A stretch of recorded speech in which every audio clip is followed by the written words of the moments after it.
wabarakatuh. Perkenalkan, saya Siti Mufida dengan NIK 22401101031 perwakilan dari kelompok B.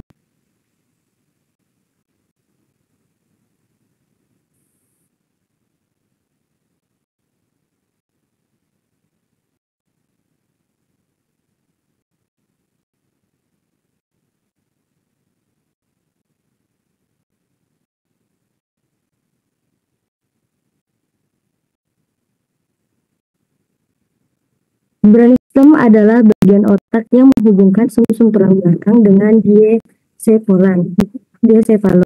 Fungsi utamanya ialah mengatur fungsi vital seperti detak jantung, pernapasan, refleks, dan jalur sensorik motor.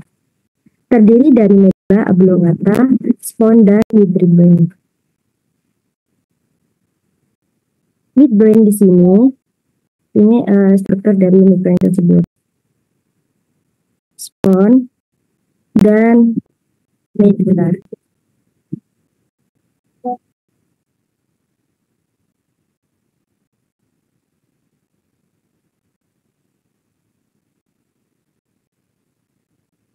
Midbrain terletak di antara spons dan kaki diencephalon. Fungsi utamanya ialah mengatur gerakan mata dan respon terhadap suara dan cahaya, mengontrol gerakan otot bawah sadar.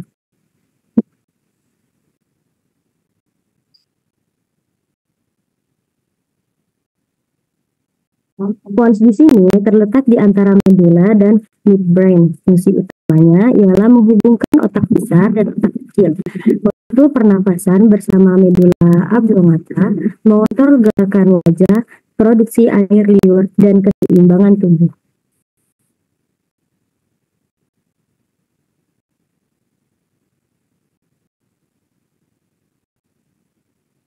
Medulla oblongata di sini terletak di bagian inferior brainstem, berbentuk konus, berhubungan dengan pons di superior dan medulla spinalis inferior. Fungsinya mengatur detak jantung, tekanan darah, dan ritme pernapasan, mengatur refleks seperti menelan, bersin, batuk, muntah, dan hidupkan.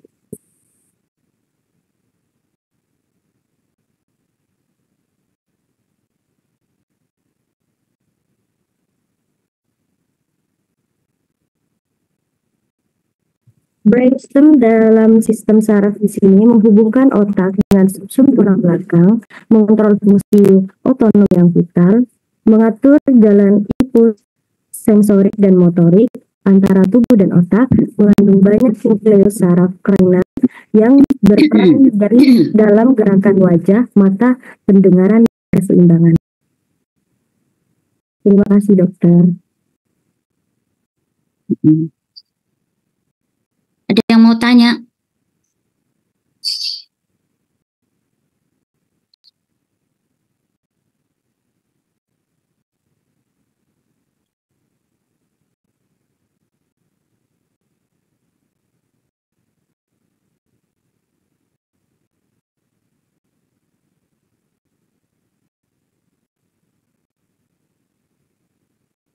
Baik teman-teman, ada yang bertanya?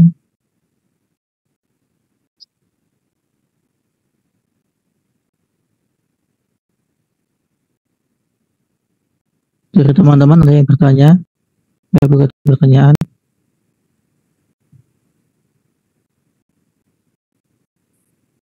Assalamualaikum warahmatullahi wabarakatuh. Waalaikumsalam. Saya Sofian Arya izin bertanya. Mengapa midbrain penting dalam proses pendengaran dan penglihatan dan bagaimana fungsinya dalam proses tersebut?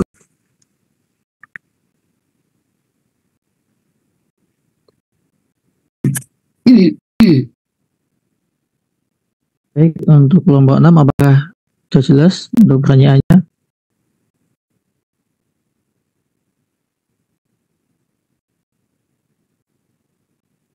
Baik, Mas, saya buka untuk satu pertanyaan.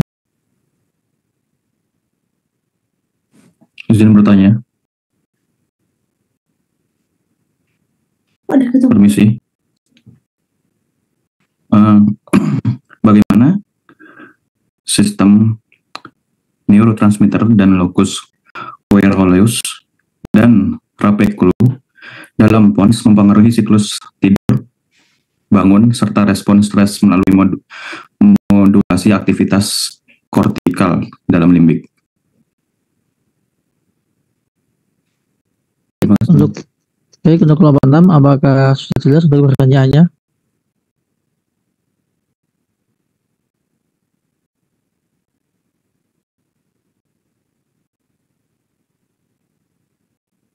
Baik, untuk jawaban bisa disimpan di akhir. Untuk Dr. Dini mungkin ada tambahan? Baik, sebelumnya Assalamualaikum warahmatullahi wabarakatuh. Baik, di sini saya perwakilan dari kelompok 11 akan membahas dari anatomi dan fisiologi meningen. Next. Baik, ini kelompok 11. Bisa next. Baik, meninges adalah membran pelindung yang mengelilingi sistem saraf pusat, yaitu otak dan sumsum tulang belakang. Ada 3 lapisan di meningen, dari yang paling luar hingga yang paling dalam. Yang pertama itu ada dura mater, yang mana lapisan terluar yang tebal dan keras. Dura mater terdiri dari 2 lapisan yang menyatu, kecuali di beberapa tempat di mana mereka berpisah untuk membentuk sinus venosus dural. Sinus ini adalah saluran yang mengalirkan darah vena dari otak kembali ke jantung. Yang kedua itu ada arachnoid mater, yang mana itu ada lapisan tengah yang tipis dan seperti jaring laba-laba. Arachnoid mater ini dipisahkan dari 2 meter yang oleh ruang subdural yang sangat tipis. Di bawahnya si arachnoid mater ini terdapat ruang subarachnoid yang berisi cairan cerebrospinal. Yang ketiga yaitu ada pia mater, yang mana ini adalah lapisan terdalam yang sangat tipis dan melekat erat pada permukaan otak dan sumsum tulang belakang. Diameter ini mengandung banyak pembuluh darah kecil yang masuk oksigen dan nutrisi ke jaringan saraf. Bisa next. Baik, ini ada struktur dari meningen. Yang pertama itu kan terlihat ada kranium, yang mana itu tulang tengkorak sebagai pelindung utama otak. Yang kedua itu ada dura mater. Nah, dura mater itu terdiri dari 2 lapisan juga. Ada periosteal, yaitu lapisan yang menumbuhkan dan memperbaiki tulang, karena dia tuh mengandung osteoblast yang mana sebagai memperbaiki tulangnya. Dan terdapat juga celah epidural di sana, yang mana sebagai pelindung tengkorak dan dura mater. Yang kedua ada meningeal, yang mana itu pelindung dari sistem saraf pusat juga. Dan ada celah dari subdural di bawahnya meningeal, yang mana sebagai pelindung antara 2 meter dengan arachnoid mater. Udahnya itu ada arachnoid mater. Arachnoid mater itu lapisan tengah meningen yang berbentuk seperti jaringan laba-laba yang warnanya hijau ini. Nah, yang mana berfungsi arachnoid mater itu sebagai penghalang dan penampung ruang dan menahan otak pada tempatnya, pelindung otak dan medula spinalis. Dan ada juga kavitas subarachnoid yang berisi dari cerebrospinal yang berfungsi sebagai bantalan pelindung bagi otak yang membantu dalam pertukaran nutrisi dan pembuangan limbah. Dan itu ada struktur venus intrakranial atau sinus sagittalis superior, yang mana untuk mengalirkan darah yang telah digunakan otak kembali ke jantung, dan juga ada flux cerebri yang untuk menstabilkan otak dalam tengkorak dan mencegah pergerakan yang berlebihan. Bisa next.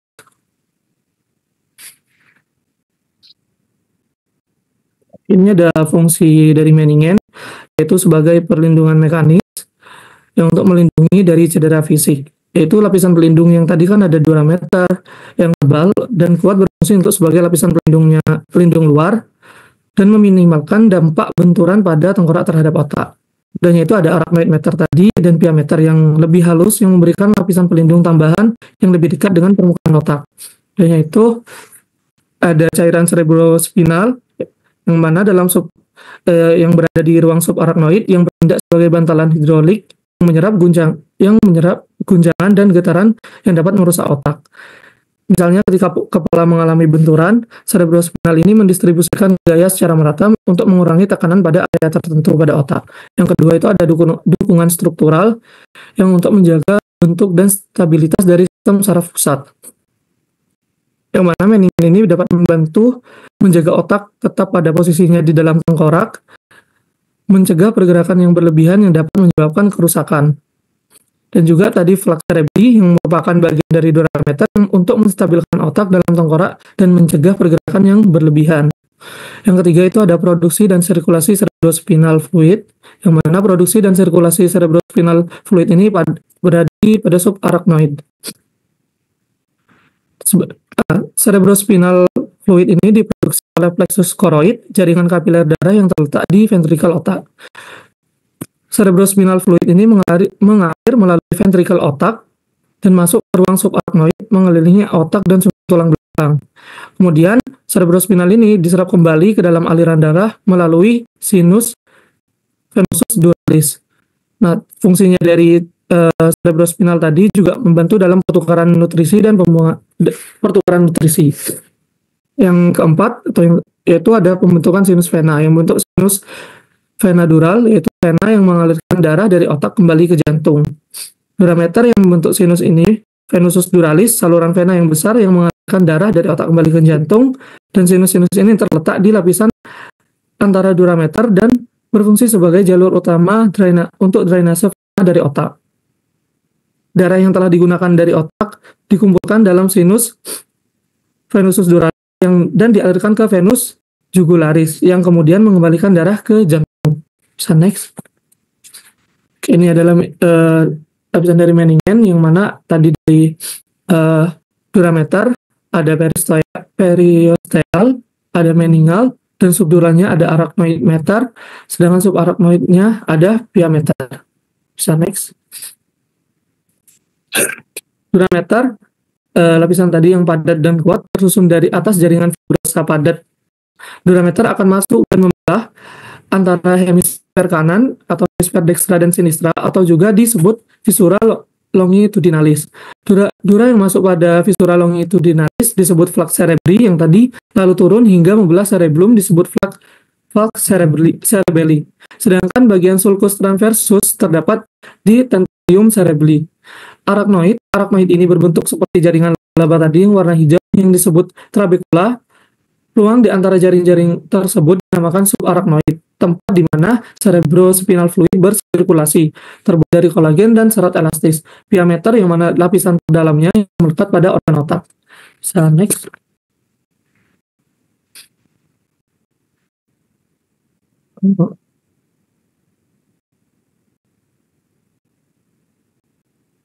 Baik, ini ada bagian dari incisura tentorium cerebelli, flux cerebri, yang mana di diafragma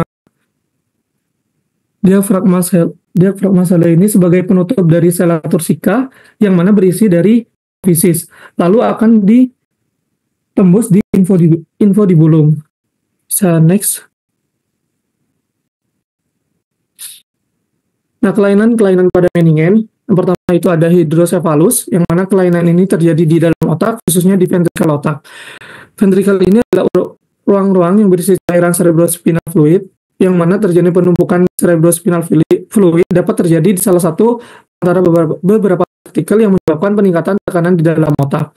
Yang kedua ada herniasi otak, yang terjadi ketika jaringan otak terdorong keluar dari lokasi normalnya. Biasanya akibat peningkatan tekanan intrakranial. Lokasinya herniasi bervariasi tergantung pada area otak yang tertekan. Misalnya kalau ada di herniasi subvalsin, yang mana itu pergeseran gyrus singulata di bawah flux cerebri. Yang kedua ada herniasi transtentorial, yang mana itu ada letaknya di pergeseran lobus temporal melalui tentorium cerebelli. Yang ketiga yaitu herniasi tonsilar, yang mana itu terjadi di pergeseran tonsil cerebral melalui foramen magnum. Yang terakhir yaitu ada edema otak, adalah pembengkakan jaringan otak akibat penumpukan cairan yang dapat terjadi secara lokal di area tertentu otak atau di difus yang menyebar di seluruh otak. Lokasi edem tergantung pada penyebabnya. Misalnya cedera kepala dapat menyebabkan edema lokal di area yang terkena. Infeksi dapat menyebabkan edema difusi. Bisa next. Mungkin cukup sekian dari kelompok 11. Jika ada salah kata maupun kalimat yang kurang berkenan, saya mohon maaf. Saya kembalikan kepada moderator. Assalamualaikum warahmatullahi wabarakatuh.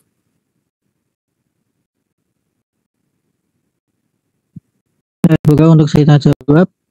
Saya buka untuk pertanyaan.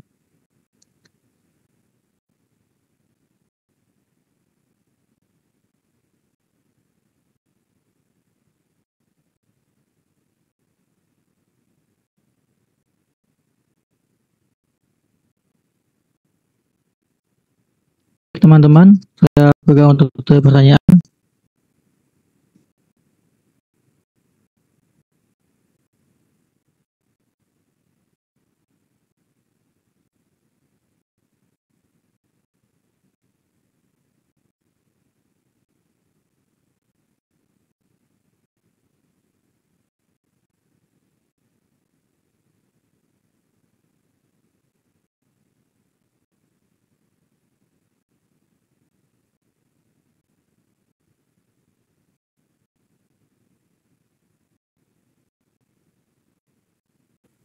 Assalamualaikum warahmatullahi wabarakatuh. Perkenalkan, nama saya Nasrullah. Di sini saya ingin bertanya mengenai suatu mendingan, yaitu pada durameter. Semisalkan saya ingin bertanya, jika menghadapi kasus misal terjadi trauma berat, kemudian terjadi fraktur di daerah kepala, itu kan yang pertama kali kita akan kranium. Yang ingin saya tanyakan, jika sampai trauma berat itu menyebabkan lapisan durameter ini mengalami kerusakan, saya ingin bertanya bagaimana regenerasi dari durameter ini dan sejauh apa regenerasinya. Mungkin itu bisa ingin saya tanyakan. Baik, terima kasih. Masih saya beri pertanyaan. Untuk teman-teman, mungkin ada yang bertanya.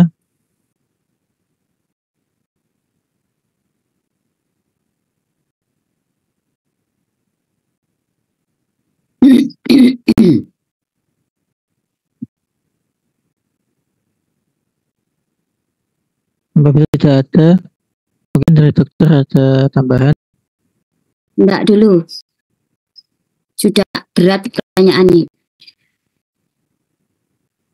Iya, baik dokter.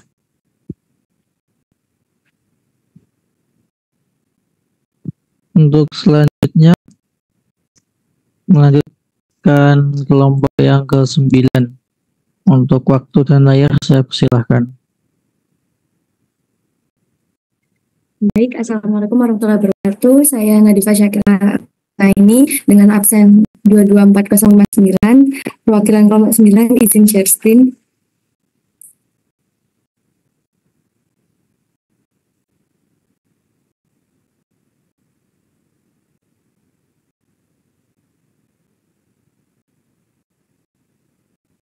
Baik,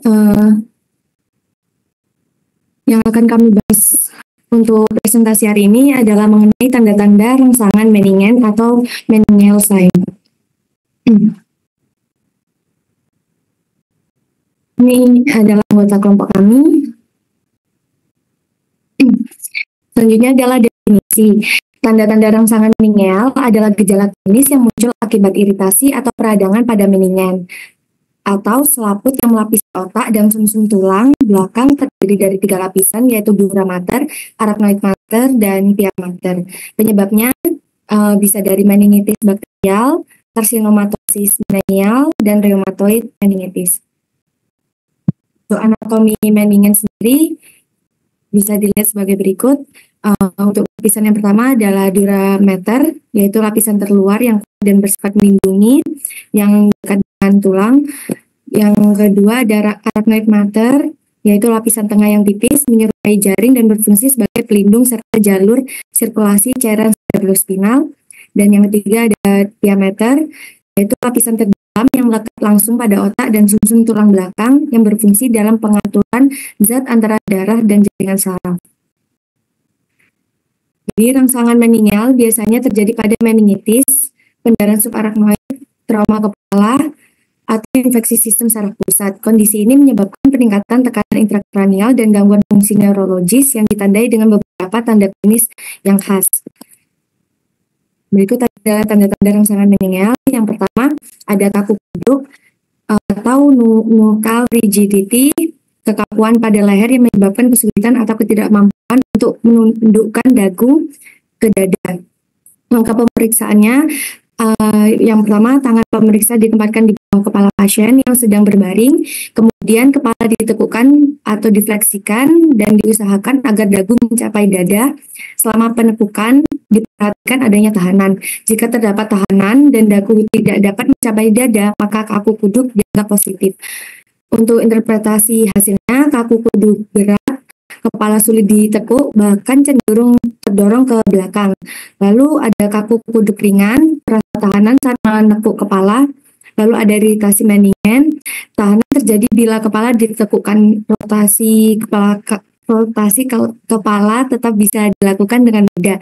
Berbeda dengan penyebab lain seperti myositis atau artritis servikal, di mana gerakan ini terganggu.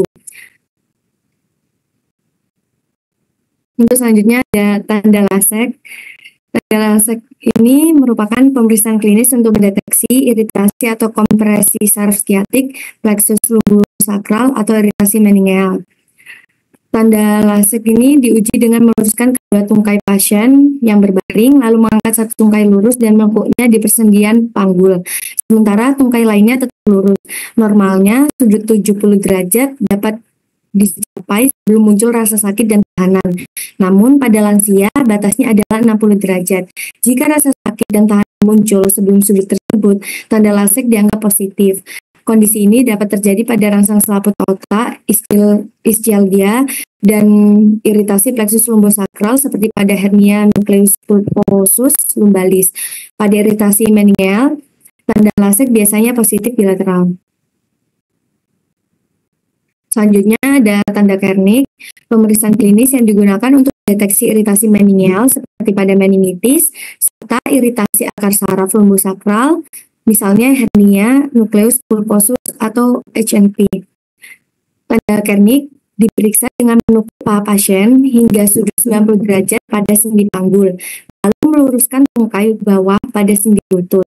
Normalnya ekstensi dapat mencapai sudut 135 derajat tanpa nyeri atau tahanan. Jika sebelum sudut ini muncul nyeri dan tahanan, tanda Kernig dianggap positif. Kondisi ini dapat terjadi pada rangsang selaput otak dan iritasi akar atau plexus lumbosakral, seperti pada hernia nucleus pulposus atau HNP lumbalis. Pada meningitis, tanda Kernig biasanya positif bilateral, sedangkan pada HNP lumbal biasa unilateral. Selanjutnya ada tanda Brzezinski. Brzezinski itu serangkaian tes klinis yang digunakan untuk mendeteksi iritasi meningeal seperti pada meningitis. Tanda Brzezinski sendiri terdiri dari 4 variasi. Yang pertama, Brzezinski 1 atau yang bisa disebut Brzezinski neck sign. Tujuannya untuk mendeteksi kekakuan leher akibat iritasi meningeal. Pemeriksaan dilakukan dengan menundukkan kepala pasien yang berbaring hingga dagu menyentuh dada sambil menahan dada agar tubuh tidak terangkat. Jika tindakan ini menyebabkan fleksi kedua tungkai, tanda Brzezinski 1 dianggap positif. Sebelum menilai, pastikan tidak ada kelumpuhan tungkai, karena jika lumpuh, fleksi tidak akan terjadi. Untuk selanjutnya, Brzezinski 2 atau Brzezinski contralateral leg sign. Tujuannya untuk mendeteksi iritasi meningeal dengan stimulasi di wajah. Salah satu tungkai pasien yang berbaring difleksikan pada sendi panggul, sementara tungkai lainnya tetap lurus. Tanda Brzezinski 2 positif jika tungkai yang lurus ikut terfleksi.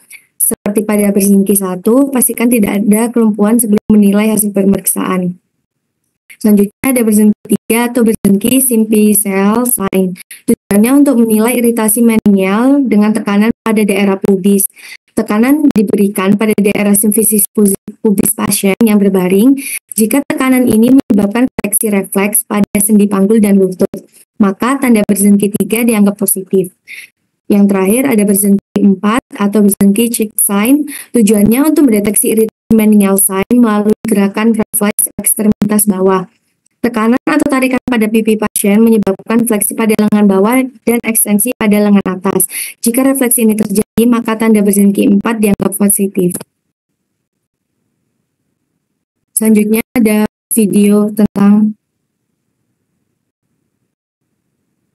menial sign. Lanjut.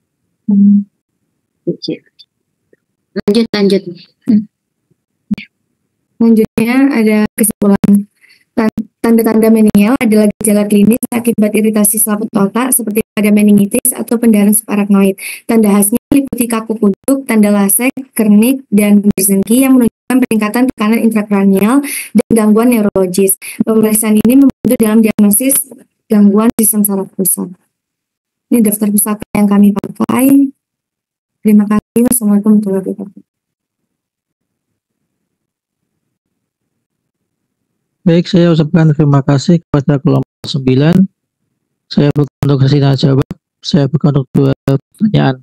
Untuk teman-teman mungkin ada yang tanyakan. Assalamualaikum warahmatullahi wabarakatuh. Izin bertanya untuk kelompok 9, mengapa pemeriksaan tanda rangsangan meningen penting dalam diagnosis meningitis?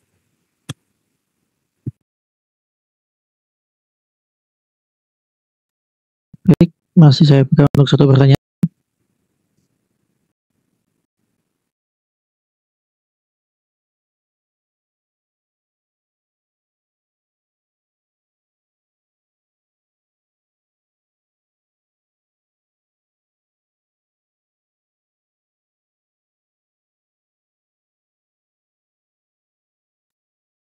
Lanjut deh. Baik, dokter. Untuk selanjutnya, kelompok 3 bisa presentasikan. Untuk waktu dan layar saya persilahkan.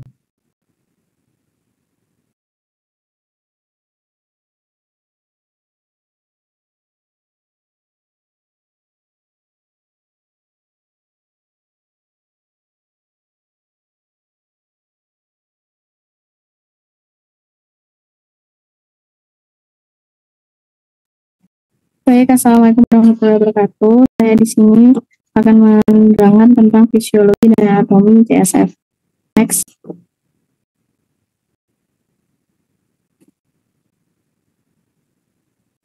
Ini untuk nama anggota kelompok saya. Untuk fisiologi CSF yaitu suatu cairan yang ada di otak, di mana CSF ini merupakan cairan yang tidak berwarna atau dia itu berwarna kuning. Lalu CSF ini menempati kanal sentral medula spinalis, nah sistem ventrikal dan ruang subarachnoid untuk memproteksi otak dan spinal cord dari kerusakan fisik dan kimia. Juga cairan ini itu berfungsi untuk membawa seperti glukosa, asam laktat, protein, urea, Na+, K+, Mg2+, Ca2+, dan limfosit untuk mencegah patogen. Next. Nah, dalam suatu hari, cairan CSF ini diproduksi sekitar 150 ml dengan 125 ml berada di ruangan subarachnoid dan 25 ml di dalam sistem ventrikal. Nah, jika terjadi akumulasi CSF yang melebihi 150 ml, hal ini dapat mengganggu fungsi otak dan menyebabkan degradasi sel saraf yang berisiko menimbulkan berbagai gangguan neurologis. Untuk anatomi CSF yang seperti ada pada gambar ini,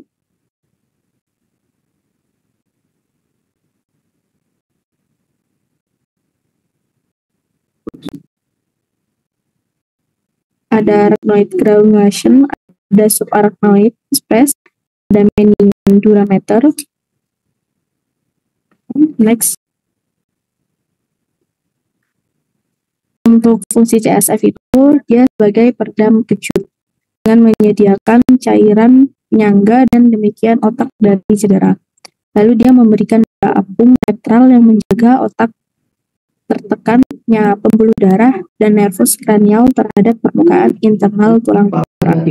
Dia juga menghilangkan produk limbah metabolisme dan memainkan peran penting dalam homeostasis dan metabolisme dari seluruh tubuh.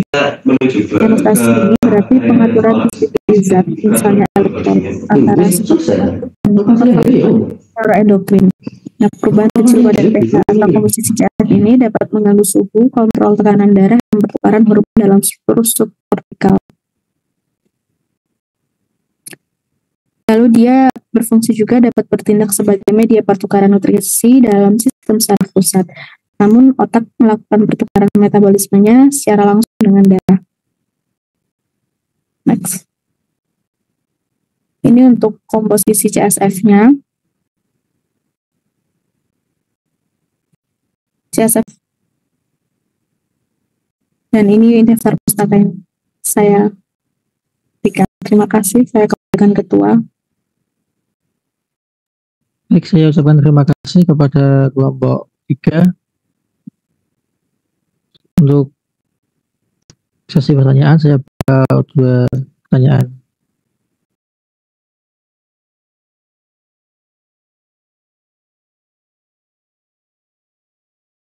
Baik, dari Dr. Dini ada pertanyaan. Apa yang terjadi jika ada aliran CSF di ductus aqueductus mengalami penyumbatan?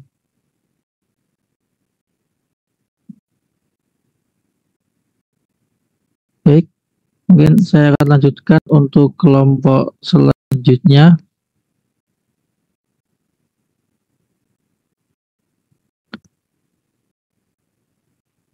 Untuk kelompok 5, waktu dan layar, silakan.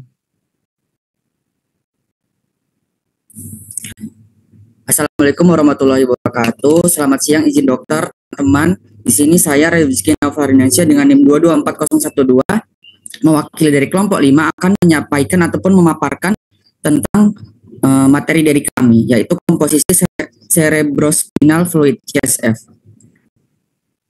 Slide. Di sini adalah anggota dari kelompok kami, yaitu yang pertama Rizky Navarinansyah dengan NIM 224012, selanjutnya Naila Badur dengan NIM 224013, selanjutnya Ahmad Rehan dengan NIM 224014, selanjutnya Naima Kailasa Asafa dengan NIM 224016, selanjutnya Sergas Yogi dengan NIM 224017, selanjutnya Ika Adelia dengan NIM 224018, selanjutnya dengan Rizka Tiana Selvi dengan NIM 22419, selanjutnya Muhammad Nabil Azril dengan NIM 224020, selanjutnya Syahira Afia dengan NIM 224021, selanjutnya Mareta Dwi dengan NIM 224022. Slide.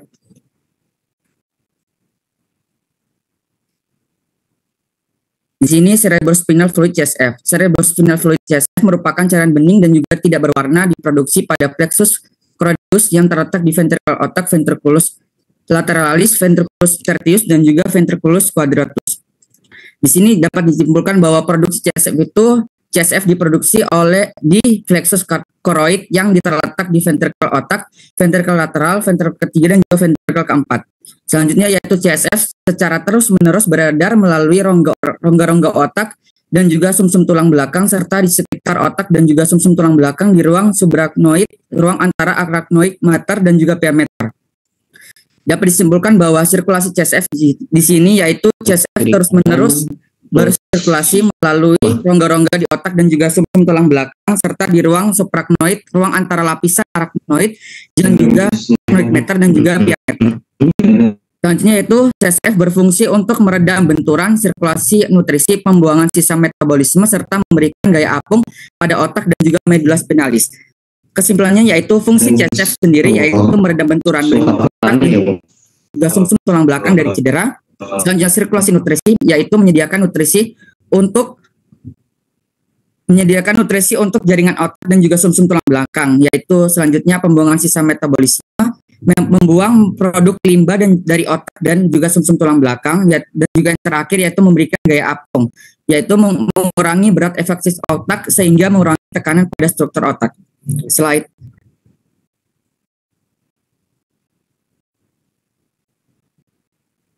Ya, di sini yaitu plexus choroideus, yaitu struktur ini terletak di ventrikel otak dan juga terdiri dari jaringan kapiler darah yang dikelilingi oleh sel ependimal. Sel ependimal yaitu sel-sel ini melapisi ventrikel otak dan juga memiliki peran penting dalam produksi CSF. Selanjutnya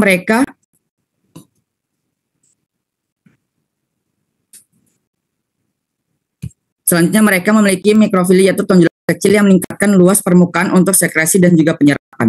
Dan juga di sini selanjutnya ada kapiler darah plexus koroid, yaitu kapiler ini sangat permeabel untuk memungkinkan adanya plasma darah untuk disaring dan juga diubah menjadi CSF. Selanjutnya itu tight junction, yaitu sambungan antara sel-sel ependimal membentuk darah CSF yang mengatur antara pergerakan zat antara darah dan juga CSF. Dan juga di sini ada CSF, yaitu cairan cerebrospinal yang dihasilkan oleh plexus koroid. Anak panah di sini menunjukkan adanya arah filtrasi dari darah ke CSF. Selanjutnya yang terakhir itu ventricle, yaitu ruang di otak yang berisi CSF. Slide.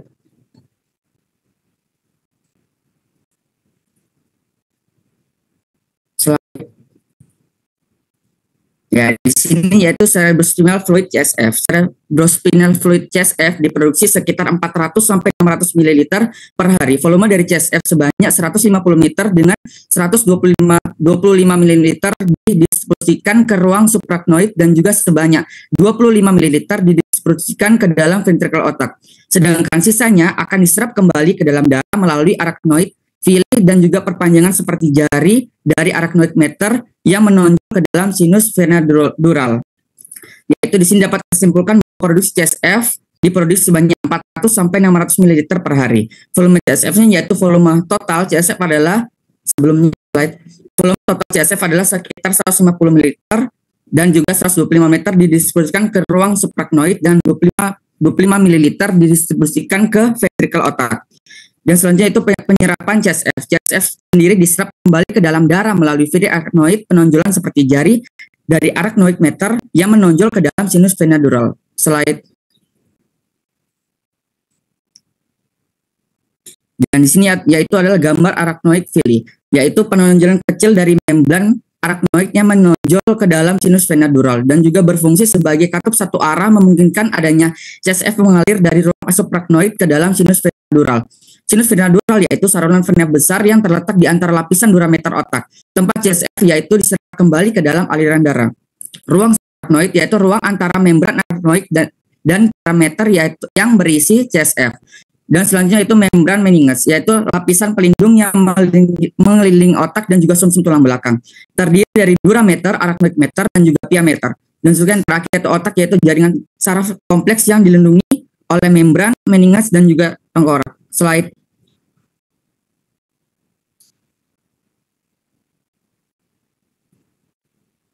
Slide.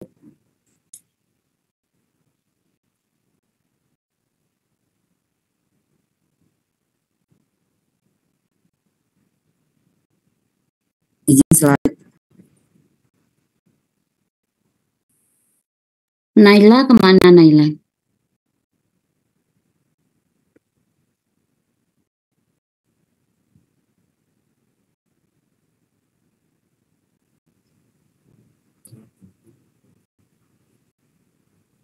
Ada kendala untuk jaringannya dokter. Iya. Mohon waktunya dokter. Iya.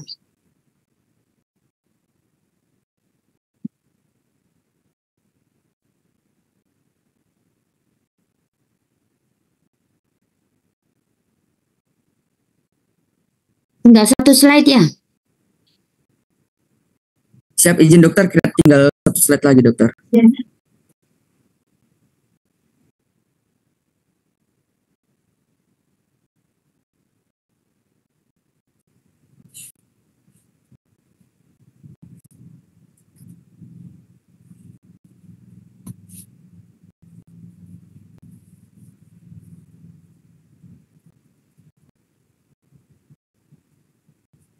Tuhan.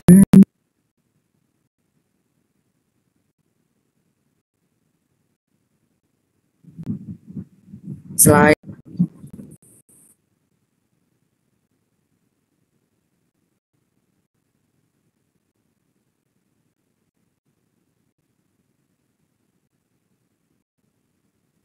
Ya, di sini yaitu komposisi cerebrospinal fluid CSF. Cerebrospinal fluid CSF adalah cairan yang dihasilkan dari ultrafiltrasi darah di kapiler otak oleh sel ependimal pada plexus choroideus di ventricle otak. Komposisi dari CSF ini adalah sama dengan komposisi dari plasma darah. Berikut adalah komposisi dari CSF. Yang pertama yaitu air, yang kedua kation Na+, K+, Ca2+, dan juga terakhir Mg2+. Yang ketiga yaitu anion, terdiri dari Cl- dan juga Hc03-. Yang keempat yaitu glukosa, yang kelima yaitu protein, yang keenam yaitu gas O2. Slide. Ini terreferensi dari kelompok kami. Slide. Nah, terima kasih izin dokter dan juga teman-teman, penyampaian dari kelompok kami, kelompok 5. Mohon maaf atas kurang kata-katanya dokter. Dan juga terima kasih atas waktunya untuk kami dapat menjelaskannya. Terima kasih. Baik, saya ucapkan terima kasih kepada kelompok 5. Sebelumnya ini ada pertanyaan dari Dr. Dini. Bagaimana caranya cairan dan komponen dari plasma bisa menembus blood CSF barrier?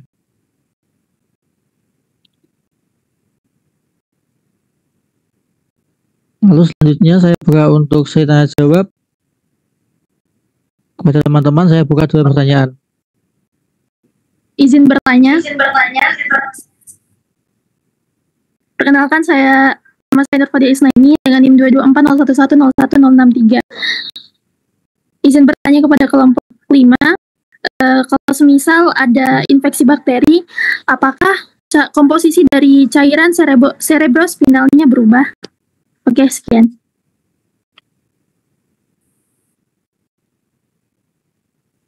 Terima kasih.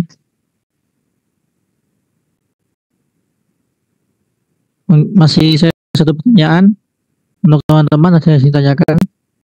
Izin bertanya. Perkenalkan, nama saya Inggris Moti 221060. Saya izin bertanya, apakah ada peran enzim tertentu yang ikut mengatur pH dari cairan cerebrospinal dan bagaimana regulasinya? Terima kasih. Baik, terima kasih. Mungkin dokter ada tambahan?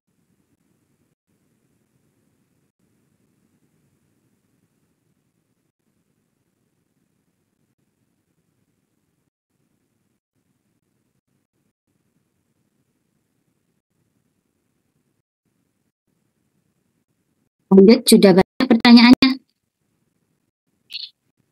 Baik, dokter. Untuk selanjutnya, kelompok pertama, untuk waktu dan layar saya persilakan.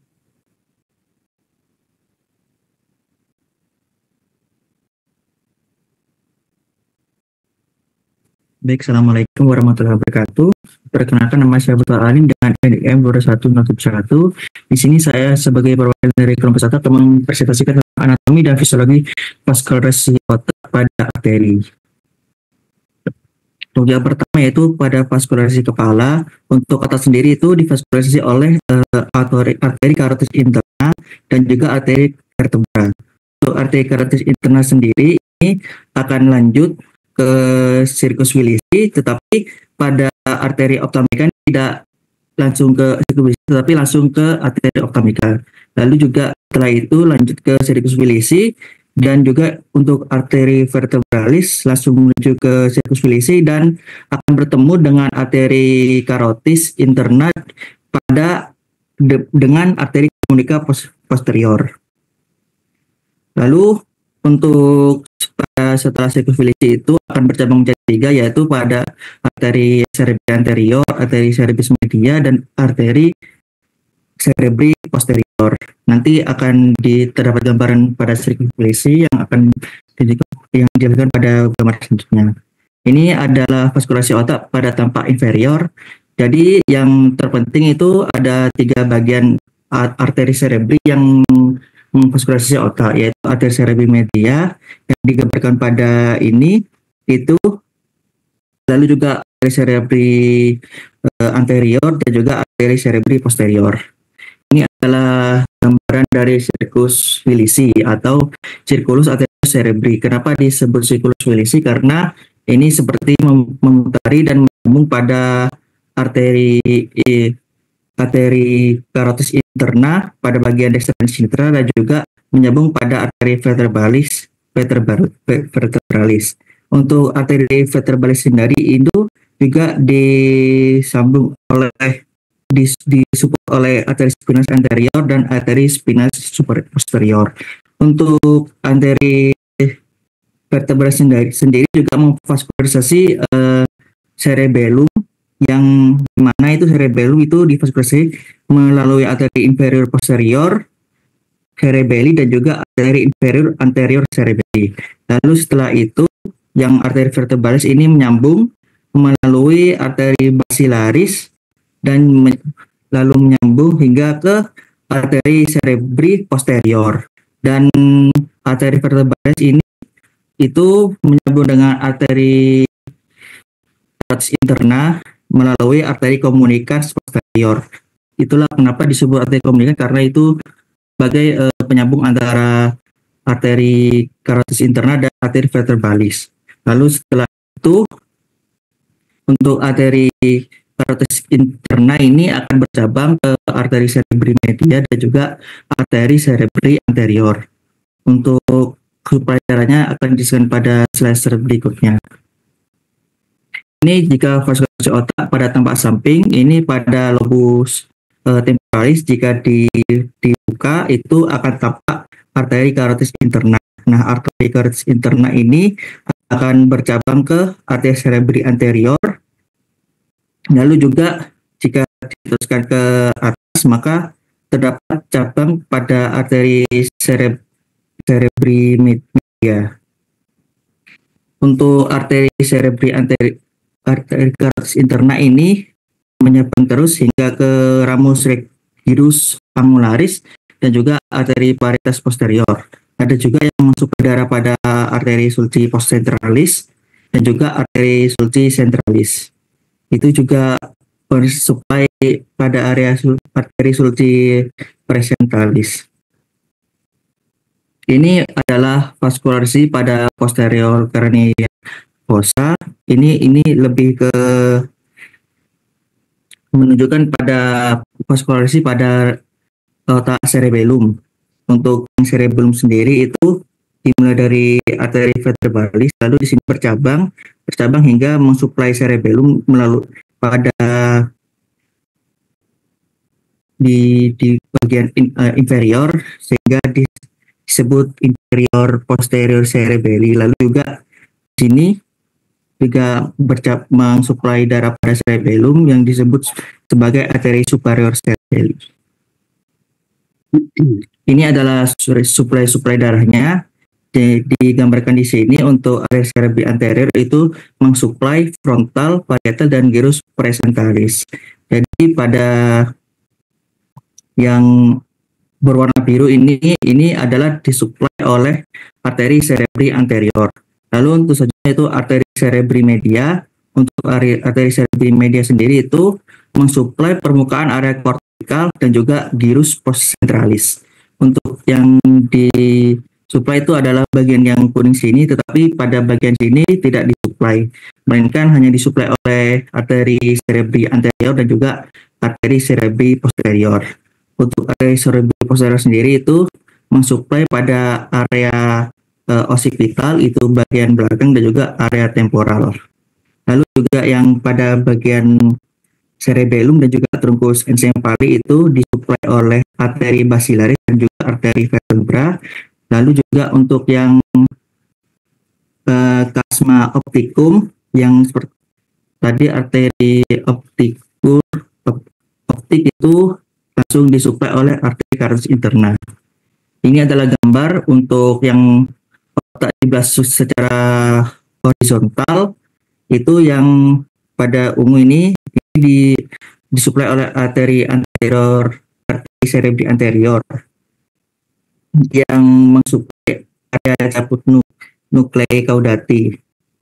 Lalu juga pada yang kuning ini disuplai oleh arteri cerebri media yang mensuplai area insula. Lalu juga ini ada gambaran disuplai area putamen, lalu kapsul interna dan globus pallidus. Lalu untuk selanjutnya yaitu ini yang warna ungu disuplai oleh arteri cerebri posterior yang mensuplai pada glandula pinealis dan juga mensuplai talamus. Yang ini adalah arteri karotis interna dan ini adalah area yang disuplai oleh arteri basilaris dan arteri vertebra. Lalu yang ini adalah chiasma opticum yang disuplai oleh arteri karotis interna. Ini adalah suplai darah dari cerebellum yang ini disuplai oleh arteri superior cerebelli yaitu pada hemisferum cerebelli. Lalu juga ini adalah disuplai oleh arteri inferior posterior cerebelli yaitu juga vermis cerebelli. Lalu juga ada mesencephalon yang disuplai oleh arteri cerebri posterior. Dan juga untuk pons itu disuplai oleh arteri basilaris. Dan juga untuk medula oblongata itu disuplai oleh arteri anterior. Ini adalah data yang saya gunakan. Terima kasih untuk kurang lebihnya, mohon maaf. Assalamualaikum warahmatullahi wabarakatuh. Saya kembalikan ke moderator.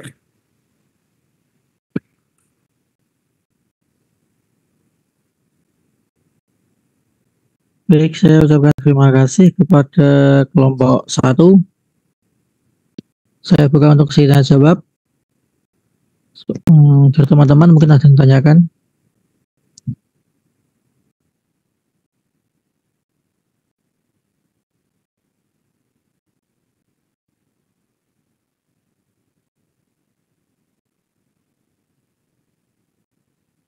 Saya buka untuk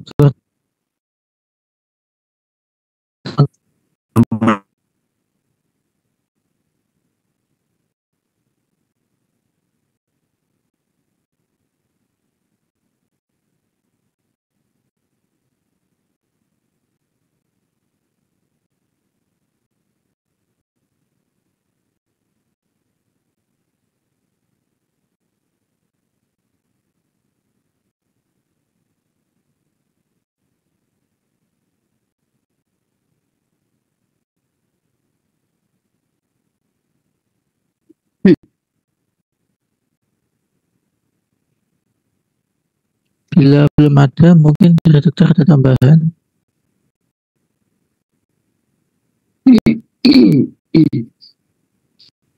Saya akan bacakan pertanyaan dari dokter Dini. Jika terjadi pecahnya pembuluh darah di daerah diencephalon karena pecahnya aliran darah cabang dari arteri cerebellia, kira-kira area mana saja di otak yang terdampak? Itu saya ucapkan terima kasih kepada kelompok 1. Untuk selanjutnya, memasuki kelompok selanjutnya ialah kelompok 10. Untuk waktu layar saya persilakan. Baik, sebelumnya mohon izin dokter dan juga teman-teman sekalian, saya izin untuk share screen terlebih dahulu.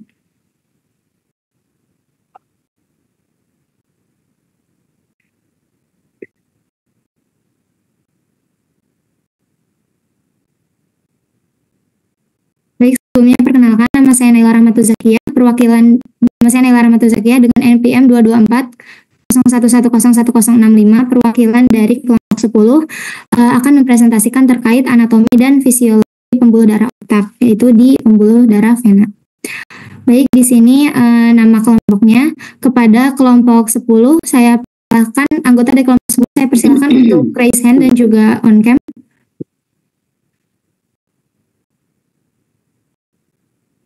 Baik, di sini ada Nur Fadilah Isnaini, lalu ada Putri Rahmania Febrianti, ada saya sendiri, lalu ada Fatir Adi Azka, ada Syafinatu Najat, Muhammad Abi Waihaki, Lailatu Syarifah, Abia Nur Arsy, Dewi Ajeng Aprilia, dan yang terakhir ialah Maulana Ahmad Bagaskara. Baik, kita langsung saja. Di sini yaitu terkait anatomi dan fisiologi pembuluh darah otak, pembuluh darah otak di vena. Jadi sebelum kita membahas vena, kita membahas terlebih dahulu bahwasanya sinus vena dural itu ada di antara periosteal dan juga meningeal, yang mana periosteal layer ini adalah lapisan yang paling dekat dengan os, yang paling dekat dengan tulang. Nah, adapun di sini meningeal itu ada di bergabung dengan durameter dan juga arachnoid meter. Lalu ada lapisan pia meter yang paling dekat dengan otak. Nah, di sini vena superior sagittal itu ada di antara periosteal dan juga meningeal. Nah, adapun CSF atau cerebrospinal fluid itu dialirkan ke sinus vena itu melalui granulasi arachnoid. Nah, adapun vena superficial yang ada di permukaan otak, dia itu sama mengalir juga ke sinus ini, sinus vena superior sagittal, yang mana titik akhir atau orientasi akhir dari drainasenya atau pengalirannya adalah vena jugularis interna.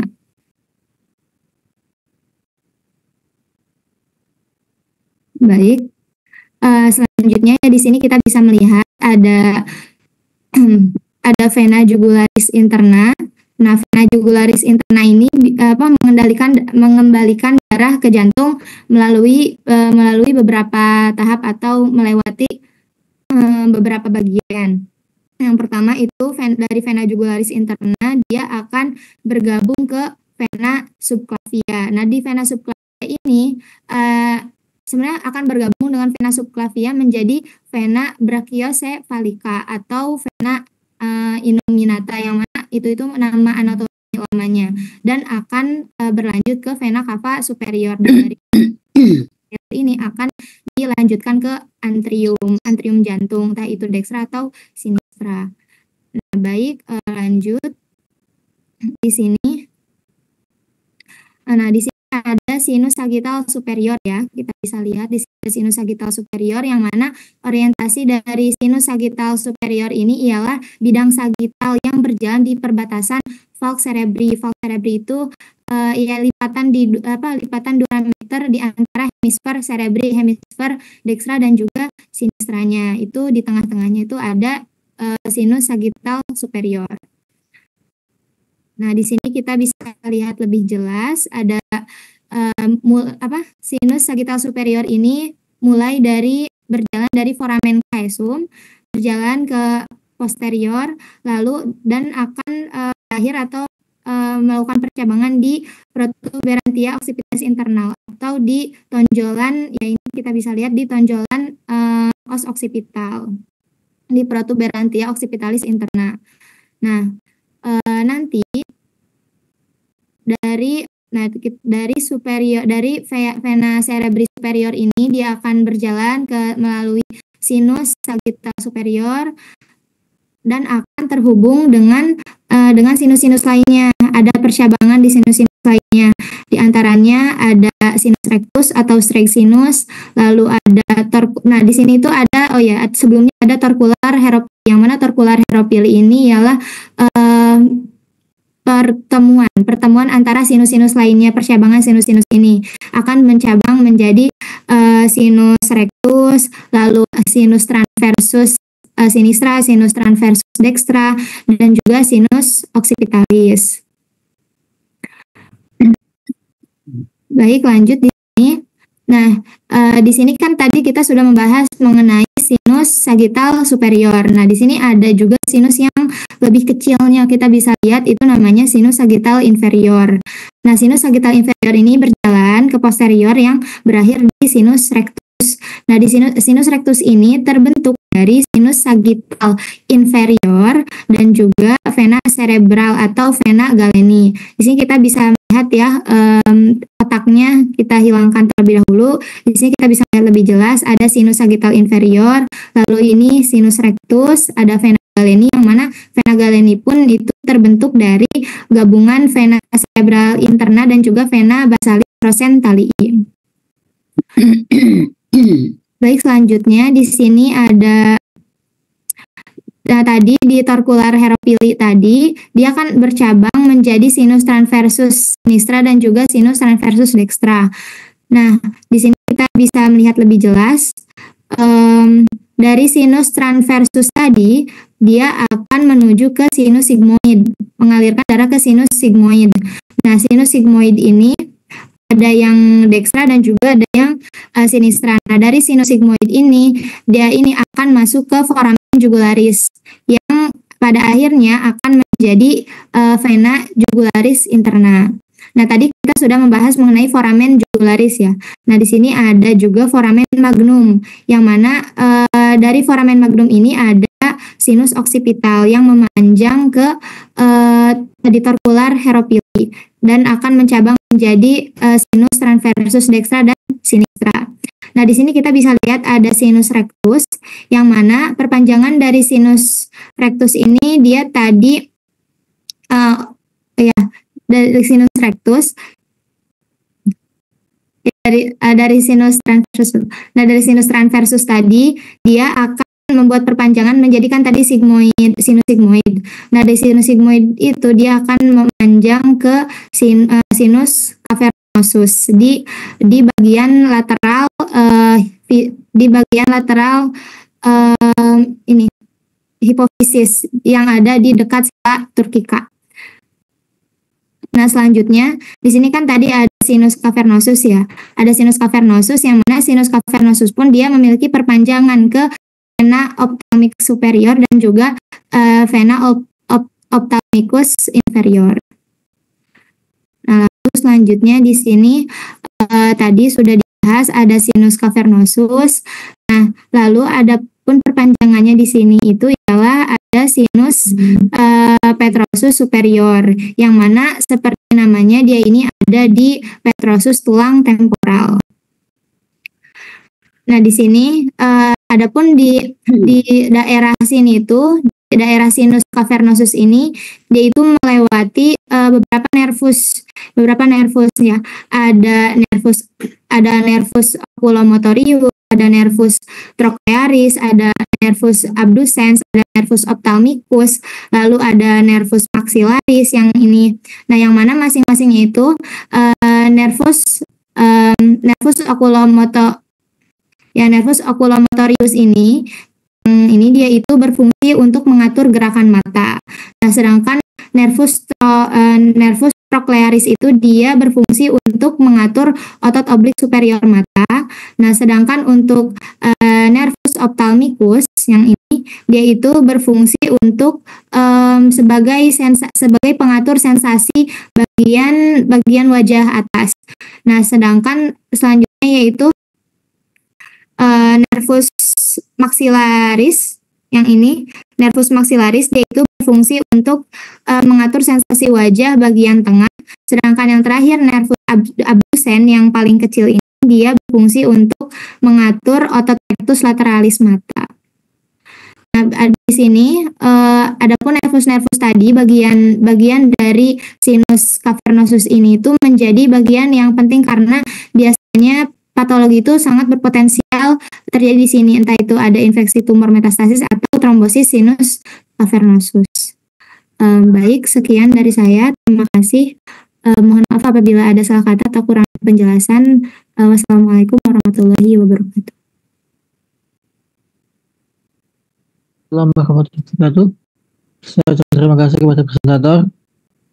Saya buka untuk sesi tanya jawab. Saya buka untuk pertanyaan. Untuk teman-teman mungkin ada yang ditanyakan.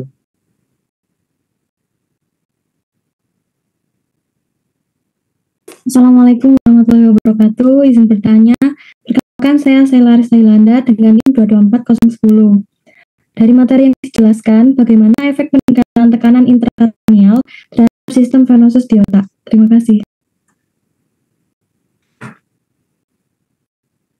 Baik, terima kasih. Apakah dari kelompok 10 sudah jelas untuk pertanyaannya?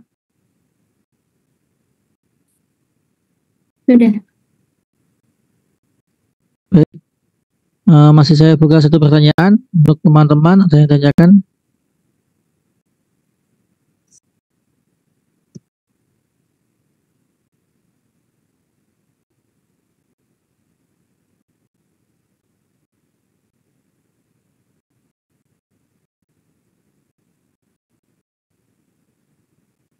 Baik, kalau apabila tidak ada, mungkin dari dokter ada tambahan? Enggak, sudah. Lanjut. Baik, saya ucapkan terima kasih kepada kelompok 10. Sebelumnya bisa menurunkan resinnya. Terima kasih. Untuk selanjutnya, urutan ke-10 yaitu kelompok keempat. Untuk waktu layar saya persilahkan. Assalamualaikum warahmatullahi wabarakatuh. Perkenalkan saya Nel Watar Mubarok dari perwakilan kelompok 4. Sebelumnya izin untuk share screen.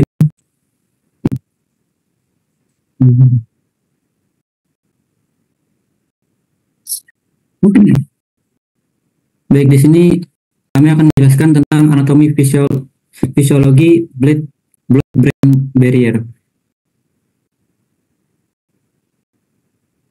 Ini anggota-anggota kami yang berjumlahkan 11 orang dari NIM 1 sampai NIM 11. Langsung ke pembahasan blood-brain barrier atau sawar darah otak, yaitu adalah penghalang darah dan otak, yaitu membran semi-permeable selektif antara darah dan interstitium otak yang memungkinkan pembuluh darah otak mengatur pergerakan molekul dan ion antar darah dan otak. Secara fisiologi, blood-brain barrier dari beberapa komponen utama yang bekerja sama untuk melindungi otak yaitu sel endotel, yaitu fungsinya untuk menyusun dinding kapiler otak dengan ikatan yang sangat erat atau juga bisa disebut dengan tight junction, yaitu untuk mencegah molekul besar atau berbahaya masuk ke otak. Tight junction itu sendiri ialah koneksi protein antara sel endotel yang berfungsi sebagai segel kuat untuk memastikan hanya molekul tertentu yang dapat melewati blood-brain barrier melalui mekanisme transport aktif.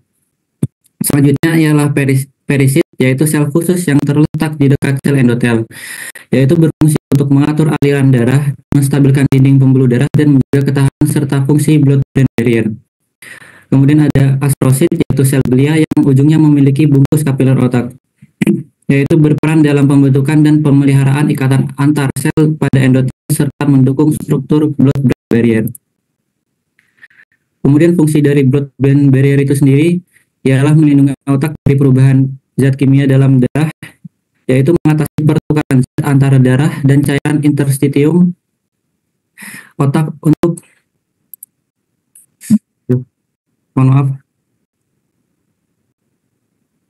untuk menjaga kestabilan lingkungan otak. Contohnya yaitu meskipun kadar darah kalium dalam darah meningkat 2 kali lipat, perubahan konsentrasi dalam cairan interstisium otak tetap minimal sehingga fungsi neuron tetap stabil. Kemudian yang kedua itu mengatur selektif transportasi zat ke otak, yaitu zat yang larut dalam lemak seperti O2, CO2, alkohol, dan hormon steroid dapat digunakan dengan mudah melewati blood-brain barrier melalui lipid membran plasma sel endotel. Zat penting seperti glukosa, asam amino, dan ion harus melalui kanal membran spesifik untuk dapat memasuki otak. Yang ketiga yaitu mencegah zat berbahaya masuk ke dalam otak. Blood-brain barrier membatasi kemungkinan zat beracun atau patogen dalam darah mencapai jaringan saraf pusat yang melindungi otak dari infeksi atau zat neurotoksik yang dapat mengganggu fungsi saraf. Yang keempat yaitu mencegah hormon tertentu bertindak sebagai neurotransmitter di otak. Hormon dalam darah beberapanya mungkin dapat bertindak seperti neurotransmitter jika mencapai otak, yang berpotensi menyebabkan aktivitas saraf yang tidak terkendali. Blood barrier itu mencegah hormon-hormon ini masuk sehingga menjaga regulasi sinyal saraf tetap stabil. Yang kelima yaitu menghambat masuknya obat-obatan ke otak. Blood-brain barrier memiliki sifat selektif yang ketat sehingga banyak obat yang tidak dapat melewatinya. Hal ini menjadi tantangan dalam terapi gangguan otak dan medula spinalis karena obat harus dirancang agar dapat menembus blood-brain barrier. Yang keenam yaitu astrosit, yaitu membantu regulasi blood-brain barrier. Astrosit sendiri memiliki peran dalam menjaga integritas blood-brain barrier dengan antara lain yaitu pertama mengirim sinyal ke sel kapiler agar membentuk tight junction. Yang kedua, mendorong pembentukan protein transport spesifik dan kanal ion untuk mengatur zat yang boleh masuk. Yang ketiga yaitu membantu transport beberapa zat termasuk kalium untuk menjaga keseimbangan ion di otak. Ini adalah anatomi struktur dari blood-brain barrier. Baik, saya akan jelaskan yang pertama yaitu ada astrocyte and pit, yaitu sel glia berbentuk bintang yang memiliki banyak fungsi dalam otak. Contohnya adalah membantu pembentukan dan pemeliharaan blood-brain barrier. Kemudian,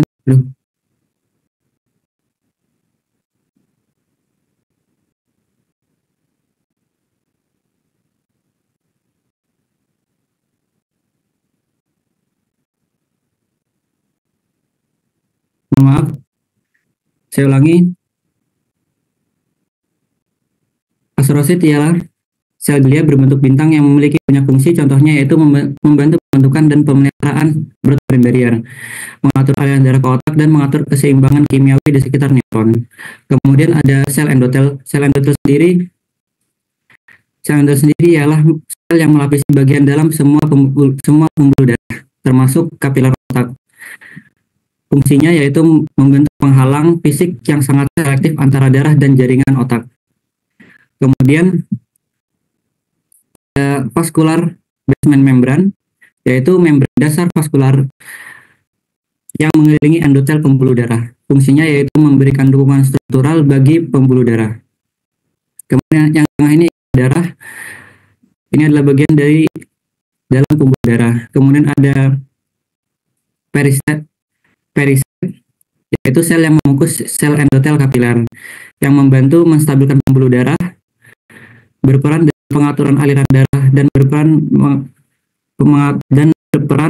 melakukan pemeliharaan di blood-brain barrier. Kemudian ada Tag junction. Tag junction ini sendiri ialah kompleks protein yang menghubungkan sel-sel endotel kapiler otak, yang menciptakan penghalang yang sangat rapat, mencegah sebagian besar molekul besar dalam otak dan mikroorganisme berbahaya masuk ke otak. Kemudian ada parenchymal basement membran, yaitu membran dasar parenchyma yang terletak di sisi luar membran dasar vaskuler. Fungsinya yaitu memberikan dukungan struktural tambahan bagi blood-brain barrier.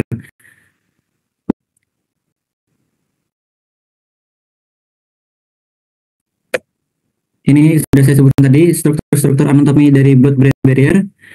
Yang pertama ada sel endotel kapiler, lapisan pertama yang melapisi pembuluh darah.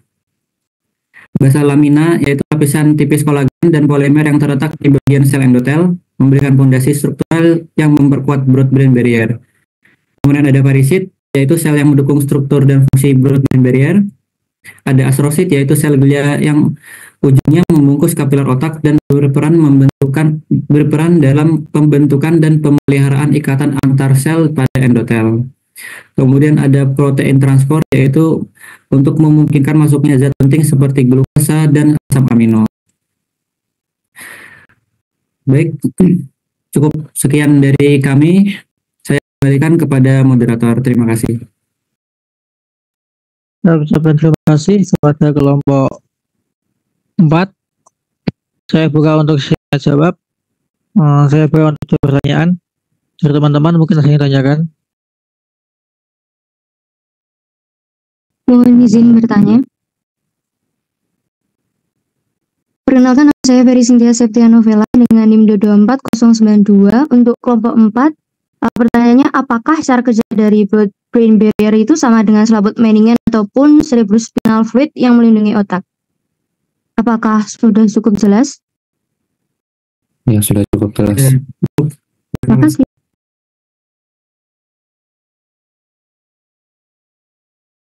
Baik, terima kasih. Masih saya buka untuk satu pertanyaan lagi.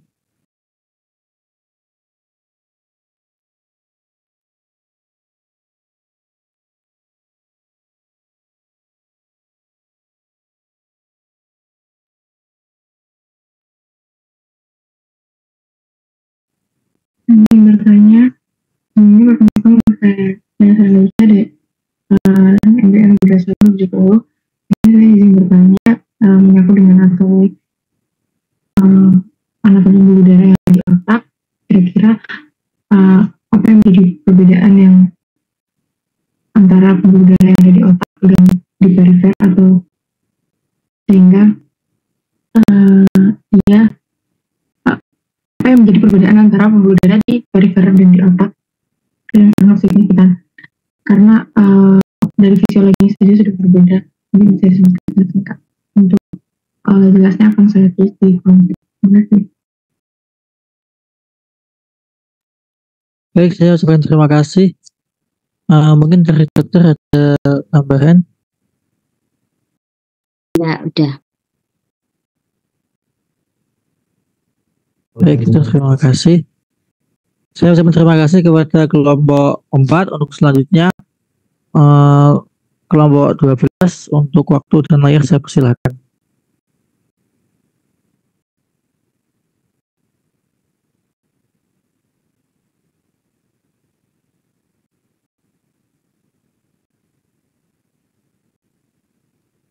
Assalamualaikum warahmatullahi wabarakatuh. Mohon izin dokter, perkenalkan nama saya Amar Al Mumtaz dengan NIM 22401101088.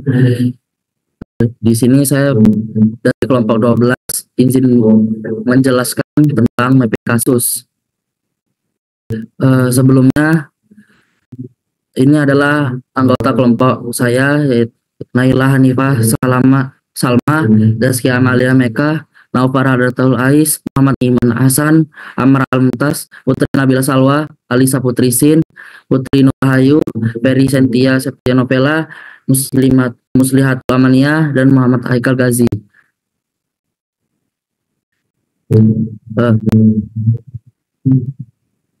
Pada kasus ini,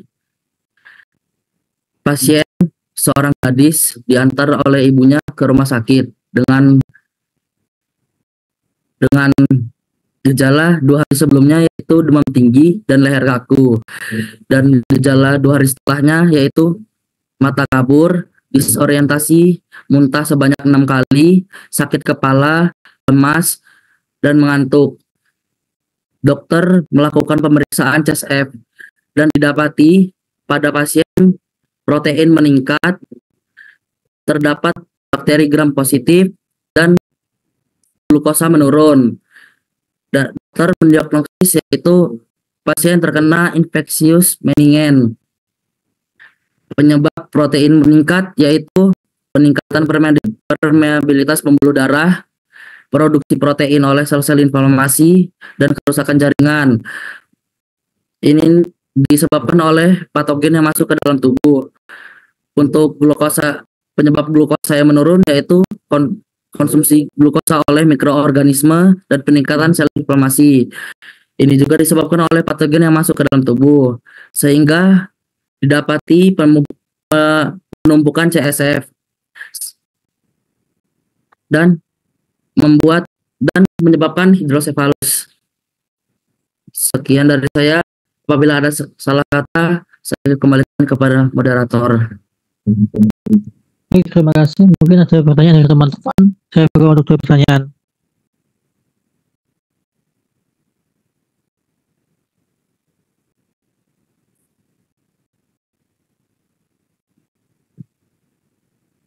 Apabila belum ada, mungkin dari dokter ada tambahan.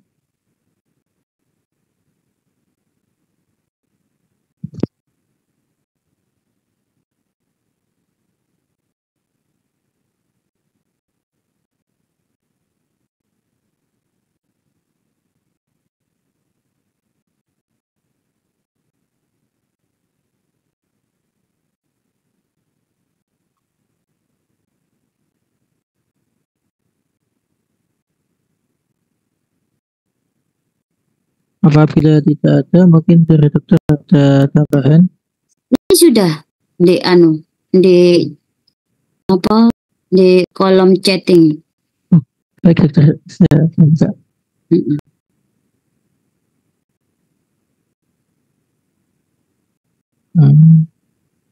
Maaf, mungkin belum terkirim, atau mungkin sinyal saya yang baik.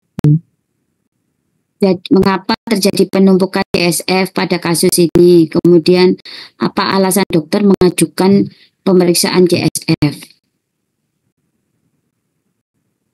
Baik, dokter, terima kasih. Untuk selanjutnya, untuk kelompok terakhir yang presentasi,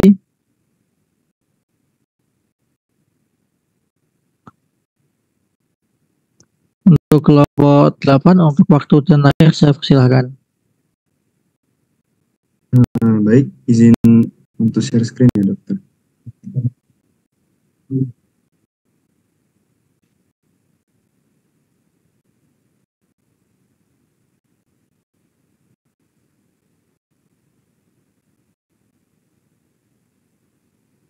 Baik,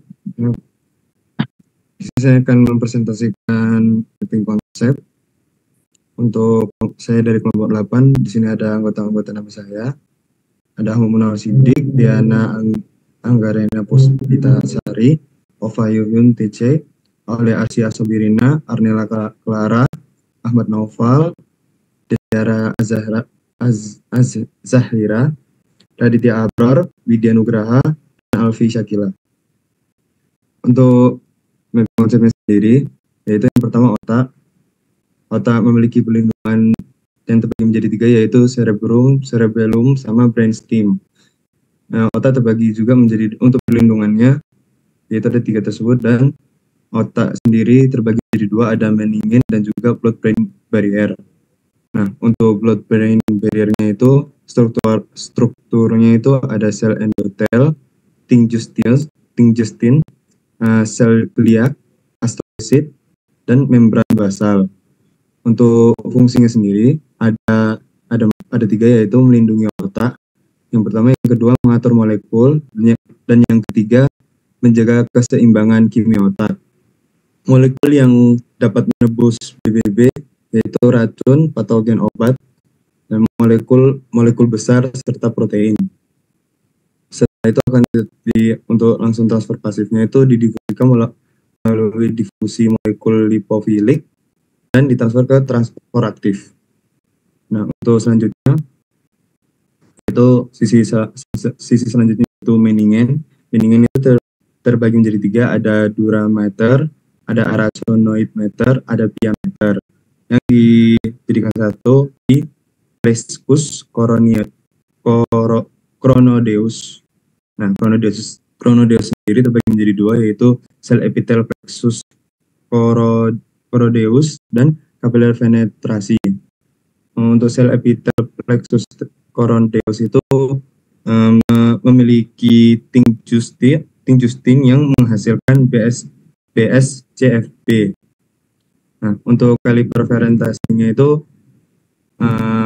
yaitu terturun menjadi filtrasi darah yang bertujuan untuk menuju ke CSF, tapi terbagi dulu menjadi 3 tahapan, terbagi menjadi 3, yaitu ada difusi transport, filtrasi plasma darah, dan transport aktif. Jika dijadikan satu, maka terbagi menjadi satu, jadi menuju ke CSF. CSF sendiri yaitu terbagi menjadi 3, yaitu terbagi menjadi 3 fungsinya, ada 3, yaitu pelindung otak, penyedia nutrisi, dan homeostasis SSP.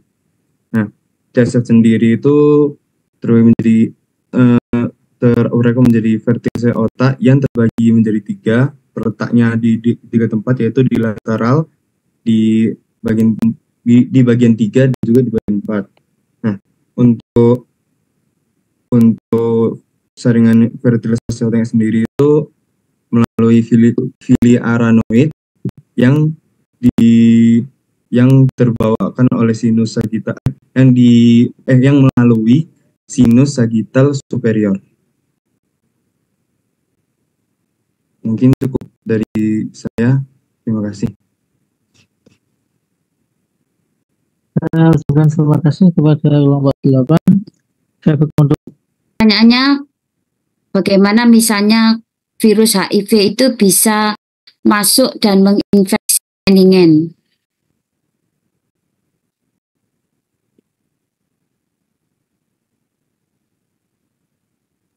terima kasih.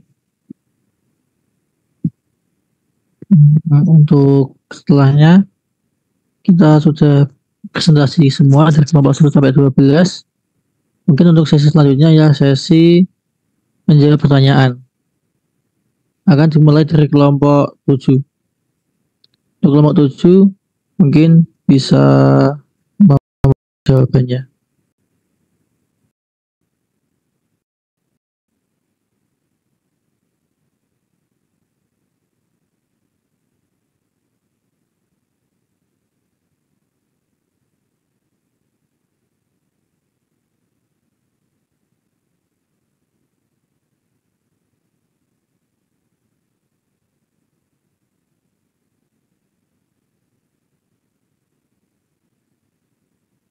Phil, kita kau kue nih. Hah? Dan kasih nama sudah kok kak nih. Mungkin sih deh. Kami cerita ringin. Mungkin Bapak.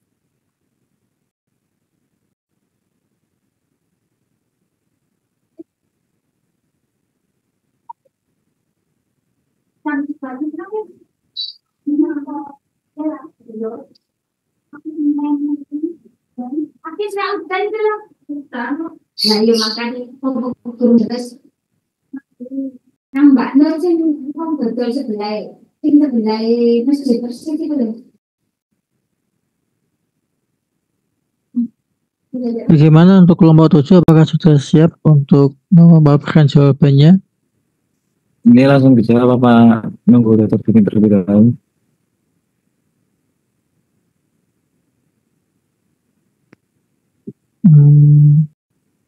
Mungkin untuk mempersingkat, kita tunggu dulu sebentar ya.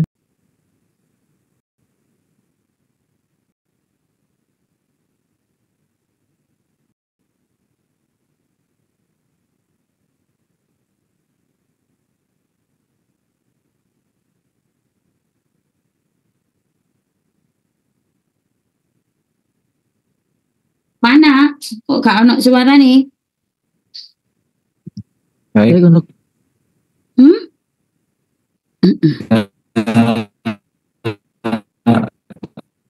Pedot-pedot. Untuk pertanyaan yang pertama dari dokter ini tentang apa itu virus dan sulcus.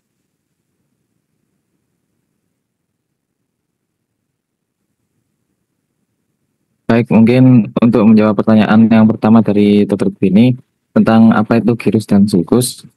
Sebenarnya tadi waktu PPT itu saya sudah sempat menjelaskan kan di cerebrum itu bentuknya seperti bergelombang-bergelombang gitu. Nah, yang gelombang ke atas itu yang dinamakan gyrus dan gelombang ke bawah itu dinamakan sulcus. Untuk pertanyaan kedua akan dijawab teman saya.